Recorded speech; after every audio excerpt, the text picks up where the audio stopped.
አሐዱ አምላክ አሜን። ስንክሳር ወርሃ ጥር 4 ቅዱስ ዮሐንስ ፍቅረ እግዚእ። አንድ አምላክ በመሆን በአብ ወልድ መንፈስ ቅዱስ ስም ጥር 4 በዚች ቀን የክብር ባለቤት ጌታችን ኢየሱስ ክርስቶስ የሚወደው የከበረና የተመሰገነ ወንጌልን የጻፈ የሐዋርያ ዮሐንስ የፍልሰቱ መታሰቢያ ሆነ። ለዚህም ቅዱስ ወደ እስያ አገር ሄደው ዘንድ እጣው በወጣ ጊዜ እጅግ አዝኖ አለቀሰ።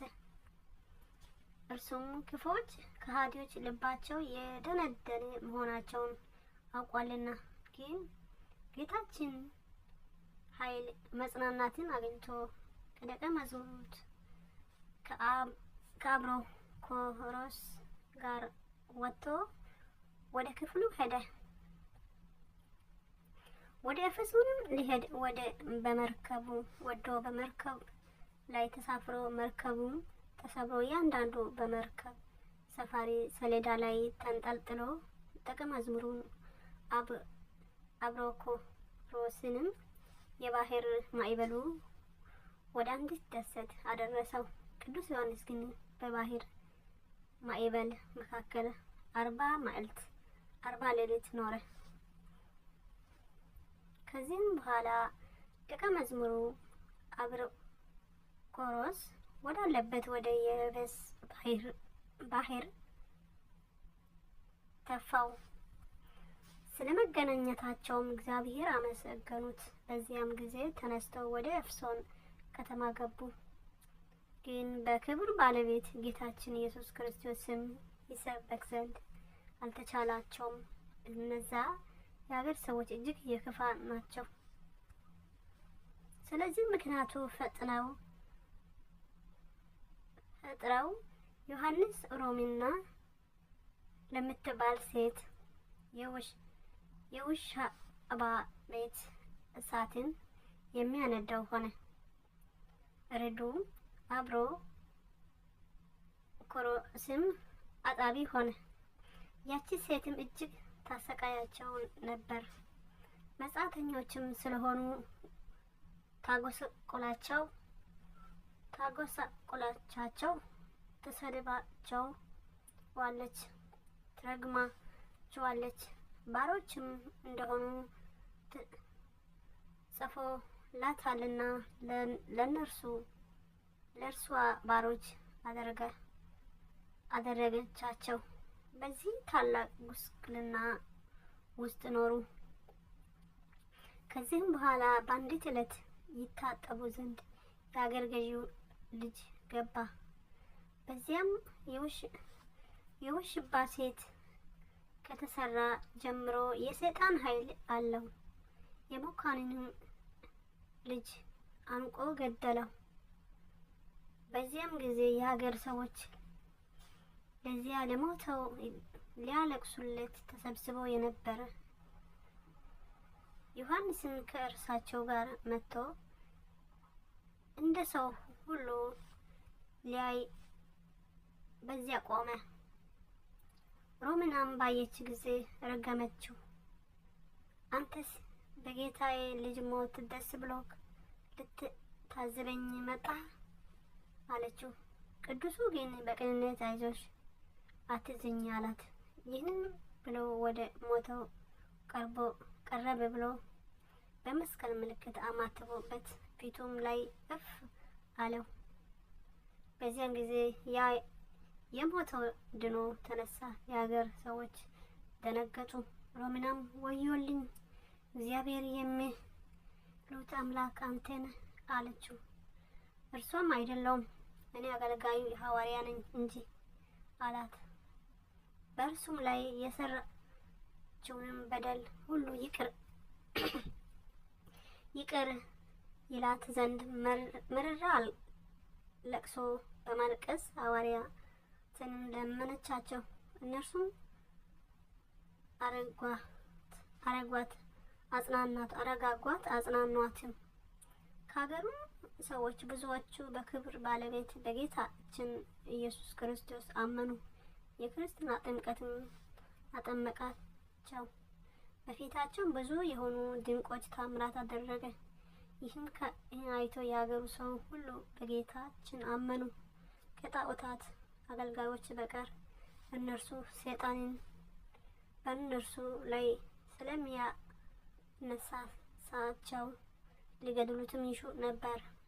ነገር ግን ምርጦቹን እግዚአብሔር ጠበቃቸው። የከበረው ዮሐንስም ሁሉንም እግዚአብሔር ወደ ማወቅ እስከ መለሳቸው ድረስ ታላቅ ድካምና ጭንቅ የሆነ መከራ ደረሰበት። የከበረው ሐዋርያ ጳውሎስ ስለ ልቦናቸው ደንዳናነት ጣዖታትን ስለሚወደዳቸውንም ስለ እነርሱ መሰክሯል። እርሱም ዮሐንስ በታላቅ ድካም ወደ ቀናች ሃይማኖት መለሳቸው። ከዚህም በኋላ ኤጲስቆጶስነት ቀሳውስትን ዲያቆናትን ሾመላቸው። ከዚያም በኋላ ከእስያ በዙሪያዋ ወዳሉ አገሮች ሁሉ ወጥቶ አስተማረ። እግዚአብሔርን ወደ ማወቅ መለሳቸው። ይህም የከበረ የተመሰገነ ዮሐንስ በዚህ ዓለም 90 ዓመት ኖረ። እጅግም ሸመገለ። ከዚህም እንደ ባልንጀሮቹ ሐዋርያት በመጸየፍ ሞትንም አለመቅመስ ስለ ድንግልናውና ስለ ንጽሕናው የሆነ ሁሉንም በክብር ይስተካከሉ ዘንድ እርሱ ወንጌልን ቀለምሲስ የሚባለውን ራእይ 3 መልእክታትንም የጻፈው ነው። ራት ሲበሉ በጌታ ኢየሱስ አጠገብ የተቀመጠውና አቤቱ የሚያሳዝን ማን ነው ያለው ይህ እርሱ ነው። ጌታችንም በተሰቀለ ጊዜ ከእመቤታችን ቅድስት ድንግል ማርያም ጋር በመስቀሉ አጠገብ የቆመ እናቱንም እንሆ ልጅሽ ያላት እርሱ ደቀ መዝሙሩ እናቴ ያለው ነው።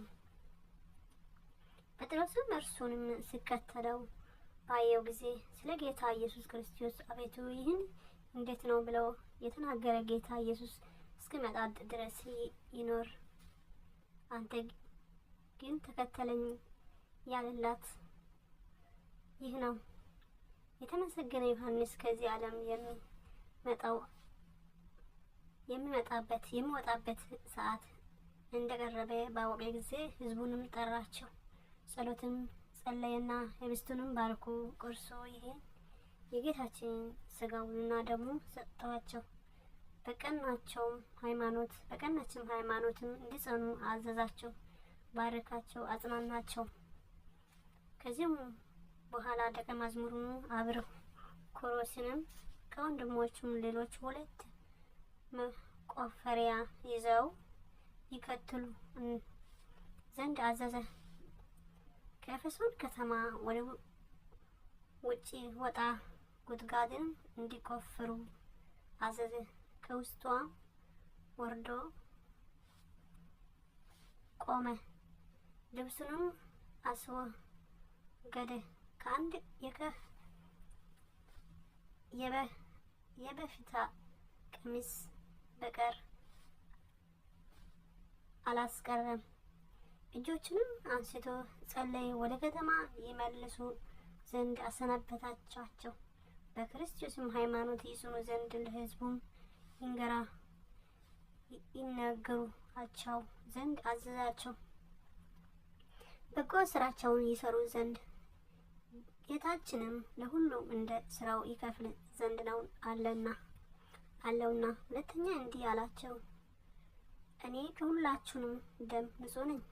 ከእግዚአብሔር ትእዛዝ ሕግ ሳልነግራችሁም የተውኩት ምንም የለም።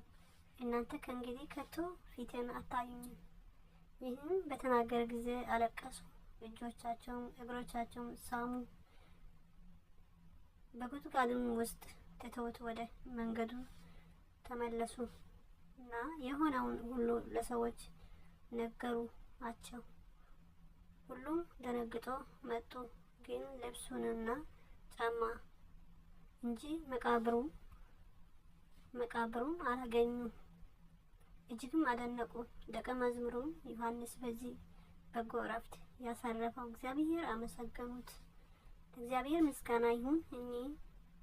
እኛም በዚህ በከበረ አባት በሐዋርያው ዮሐንስ ጸሎት ይማረን። በረከቱ ከኛ ጋር ትኖር ለዘላለሙ አሜን አሜን።